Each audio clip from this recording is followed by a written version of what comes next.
Welcome to Submitting to the Alpha, a spicy paranormal romance web serial. Dive into Isabella and Roman's sizzling shifter romance and experience the thrill of toying with an alpha like never before. Join the adventure now. We hope you enjoy. Chapter 28. Isabella. After changing into Jane's clothes, I escaped through the back door, avoiding Roman and his intoxicating mint scent, and walked to the Night Raiders cafe for breakfast. A part of me wanted to stay to have pancakes with Roman, sit on his bed, sharing a plate, smiling at each other like the damn stupid wolves we were. It terrified me because I had never felt so close to someone who blatantly disrespected me. It terrified me because I was losing control around him. It terrified me because I was falling for a man who would be difficult to let go and leave. I opened the door and the scent of baked bread hit me. I stood behind a woman in line and bounced up and down on my toes. Too many people knew about Roman and me. Derek, Rachel, Jane, Mr. Beck. If word continued to spread, I wouldn't be remembered as the strong lichen warrior from the Silver Claw pack.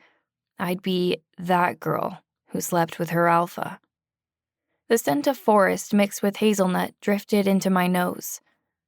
"Someone's a little jumpy today?" Riker stood behind me, arms crossed against his chest, making his biceps bulge. Dark eyes, brown, tousled hair, and that sexy sleeve of moonflower tattoos. I nearly choked on my own breath. I nudged his arm and smiled. "A little." He stuffed his hands in his pockets and smiled down at me with his pearly whites. "Few more days until you can officially become one of us. How are you feeling about everything?" The woman before me stepped out of line, and the cashier called for me to order.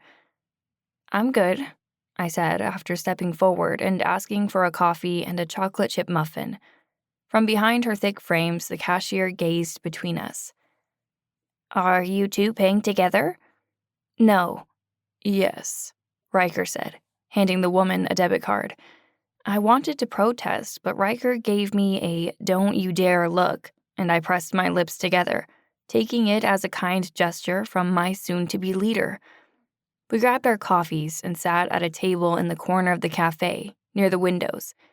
Young pups were chasing each other around the trees outside.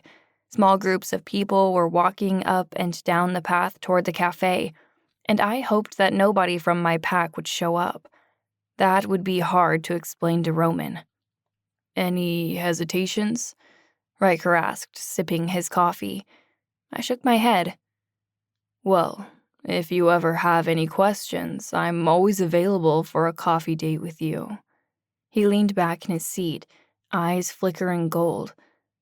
"So, how's Roman doing?" "He's good," I said quicker than I should have. "Just good?" He arched a sharp brow. "Rumor has it that you two are a thing." "Where'd you hear that?" "I have people." He took another sip, analyzing me. "Rumor also has it that you have a thing with your friend, Derek." I took a deep breath. Great. If Riker knew, other people probably heard about us. Wolves in my pack, warriors in the lichens. I didn't want that, at least not while I was transitioning. Some people gazed over at us, hushing their voices. These wolves just loved their gossip, didn't they? I leaned across the table. "Rumor probably will also have it that I am dating you too in a few hours." I pushed my hand across my face, noticing a couple people from my pack walk into the cafe, and groaned. Wow, I sound like such a hoe. He chuckled and placed his cup down, stirring it a bit. "Don't worry about it. Lichens are notoriously known to have more than a few lovers." "Well, that makes me feel so much better about myself," I said sarcastically. "You're going to be something else," he said, a smile tugging on his lips. His eyes suddenly became hazy and distant, as if he was talking through his mind link. Then he clenched his jaw and stood. "I need to go. Rogues are at it again." The door jingled behind him, and we both looked over to see Derek and Rachel walking in together. Rachel surveyed the shop, saw me, and sighed in relief. I swallowed hard, smoothing out my t-shirt. "I will see you soon, Isabella." Riker tossed his cup into the trash. "And remember, if you have any questions before your birthday, come and find me. On the night before, I will be in the forest where I was last time to escort you to the lichens." I cracked a smile. "You know you don't need to do that. I can find my way there." "I don't have to, but I will," he said. Then he walked away, leaving his woodsy scent all over me. I inhaled, smiling and watching him walk right past Derek and Rachel. They gazed back at him, brows furrowed, then walked to me. "Was that a lichen?" "Yep," I said, hoping that my one-word answer would cut it. I wasn't sure if I wanted to tell Derek about becoming a lichen. It was a shitty friend move for keeping this from him, but he would tell Roman. Roman already knew that something was up with me, and I didn't need to give him any more clues, especially since everyone saw us together.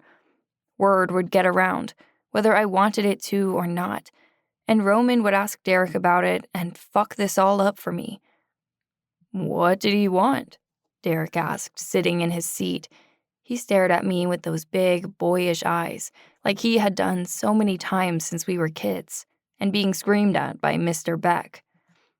"Nothing." I shrugged my shoulders, a heap of guilt settling into me, becoming a part of me. He was just asking about Roman.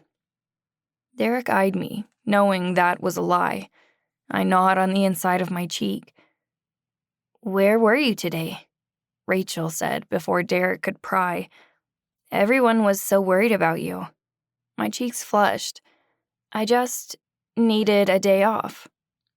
"A phone call or something would have been nice," Derek said, raising a brow at me and tapping his finger on the table. Well, Derek boy, a phone call wasn't an option, as I was tied to Roman's headboard and getting face-fucked by him. Rachel smirked. "Mr. Beck said you were with Roman, but I wasn't sure if I should have believed him or not." She leaned across the table and lowered her voice. "So, were you?" I gazed between her and Derek and smiled. "Maybe." She grabbed my hands and squeezed lightly. "You were. Oh gosh." She fanned herself. "Sorry, I haven't been this excited about anything in a while. My life is so boring. I need some good, juicy drama." "Oh, don't worry about it. I had all the good, juicy drama she could ever need." Derek leaned across the table. "Did you guys fuck finally?" he asked, forgetting about my little white lie I had just told him. "No. He told me I needed to learn a lesson." I pressed my lips together and rolled my eyes. He's making me so frustrated. Frustrated that I wanted him. It was so sad that I'd rather people know that I fucked him than know that I was falling for my alpha, despite his harsh words and his blatant disrespect. "Maybe he isn't..."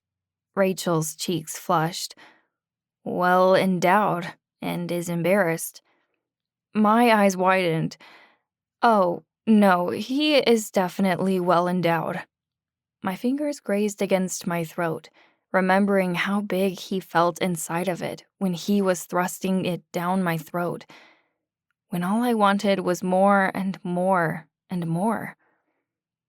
"Maybe he's waiting until you turn 18, Derek said, drawing his fingers over the calluses on his hand. "He might think it's weird that you're still underage." I furrowed my brows. He sure didn't think it was weird when he was shoving himself down my throat. Rachel's cheek flushed a darker shade of red. "Oh, moon goddess, you've gone pretty far." She grabbed my hands again. "Wait, you're not 18 yet? When's your birthday?" "In a few days." Her eyes widened. "We need to have a party. How are you celebrating?"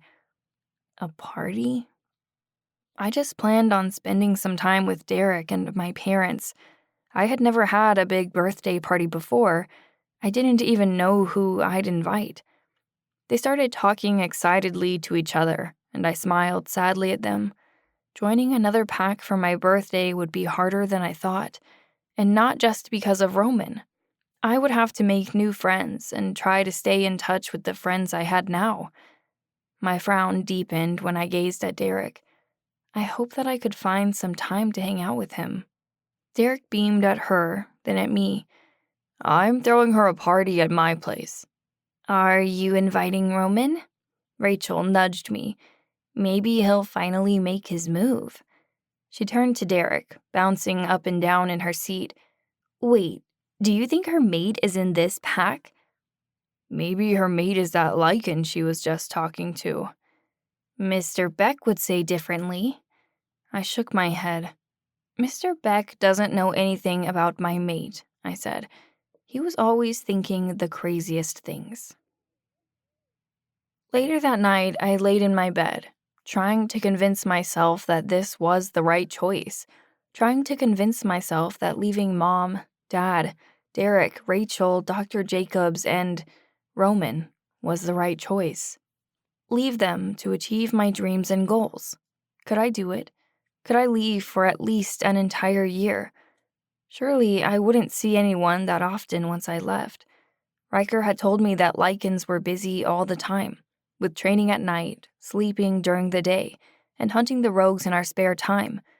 I didn't know if or when I'd find a moment to visit them. My heart sunk in my chest. I opened my curtains and sat on the windowsill next to my moonflowers, gazing out into the night. Roman sat in his wolf form in the forest and was watching me. I leaned against the window, my fingers grazing against the keychain from Luna Rhea. She thought I could be more, and I would be more. I had to let Roman go, no matter how hard it would be, to become everything that I was meant to be. You've reached the end of this episode. Thanks for listening. To get up to 4 weeks additional uncensored content, subscribe to the podcast at reamstories.com/Amelia Rose Audio. Due to content restrictions, explicit sex scenes will only be available through Ream. But if you'd like to continue listening to my free episodes, make sure to hit the follow button to receive updates.